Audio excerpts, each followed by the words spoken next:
Tahun 2004, saya jadi anggota DPR. Saya telepon Pak Luhut, saya sekarang anggota DPR. Ya. Menurut undang-undang saya tidak boleh menerima uang di luar gaji, termasuk dari Pak Luhut.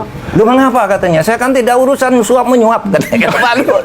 Ini teman, mengapa? Nggak bisa, ini undang-undangnya. Berhenti waktu itu ngasih. Tapi tahun 2006, 2 tahun sesudah saya jadi anggota DPR, Pak Luhut telepon, Pak Mahfud, kamu tuh kok saya lihat kamu sering kemana-mana, ke Medan, ke Makassar, kemana, uangnya dari mana? Kamu anggota DPR gajinya kan sedikit katanya. Nah iya Pak, saya ngajarkan dikasih tiket Pak. Wah itu enggak cukup itu. Saya tahu di DPR tuh banyak orang main uang, kamu sendiri yang enggak mau katanya. Saya mau bantu kan, enggak bisa Pak. Saya bilang, enggak boleh, ini undang-undangnya. Terus gimana caranya saya bantu kamu? Lah kalau saya bekerja resmi di perusahaan, mesti saya bisa dapat Kata Pak Mahfud. Iya, terus Pak Luhut membentuk perusahaan namanya PT Bangun Bejana ya. Waduh, luar biasa. Saya jadi komisarisnya. Jadi, dibuat perusahaan supaya Pak Mahfud tidak menyalahi Entah itu. membuat, entah membeli perusahaan orang, tapi saya diangkat komisaris, Pak Luhut Demi mengangkat bestinya dapat bisa diberikan agar saya bisa diberi luar bantuan. Biasa. Itu bulan November tahun 2006. Oh, masih ingat Pak? Masih ingat saya, masih ingat. Masih ada akta notarisnya. Sudah diantar akta notaris. Saya komisaris utama. Ya saya tiap bulan rapat lah, karena kerja kan.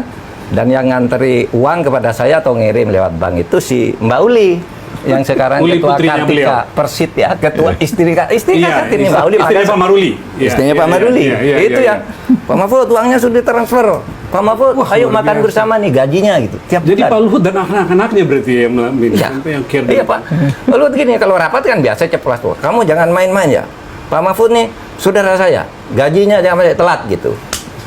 Jadi ingatkan gitu, Pak Luhut. Pak Luhut ini bukan sekedar persahabatan Pak, ini bukan sekedar pertemanan. Ini Satu lagi. Nah, apa lagi Pak? Sesudah. Saya nunggu Pak Luhut nanti menjelaskan. Iya, nanti itu jelas. kenapa begitu cintanya ke Pak Mahfud? Ya. Sesudah itu kan saya jadi ketua MK. Ya. Saya telepon Pak Luhut, Pak. Sekarang saya tidak boleh menerima uang meskipun saya di perusahaan tidak boleh kalau hakim MK. Kalau Udah jadi DPR hakim boleh. MK ya. Ya. Saya mengundurkan diri dari perusahaan Bapak. Nggak bisa kata Pak Luhut. Saya kan tidak ada perkara di MK, urusannya di MK luar katanya. biasa. Pokoknya terus. Tapi pada akhirnya saya tetap mengundurkan diri. Nah sejak itu saya berhenti dari bantuan Pak Luhut secara langsung kayak gitu. Karena saya disiplin aturan, saya tidak boleh nerima. Kalau saya nerima diam-diam kan gampang kan. Datang aja ke Pak Luhut kan. Iya.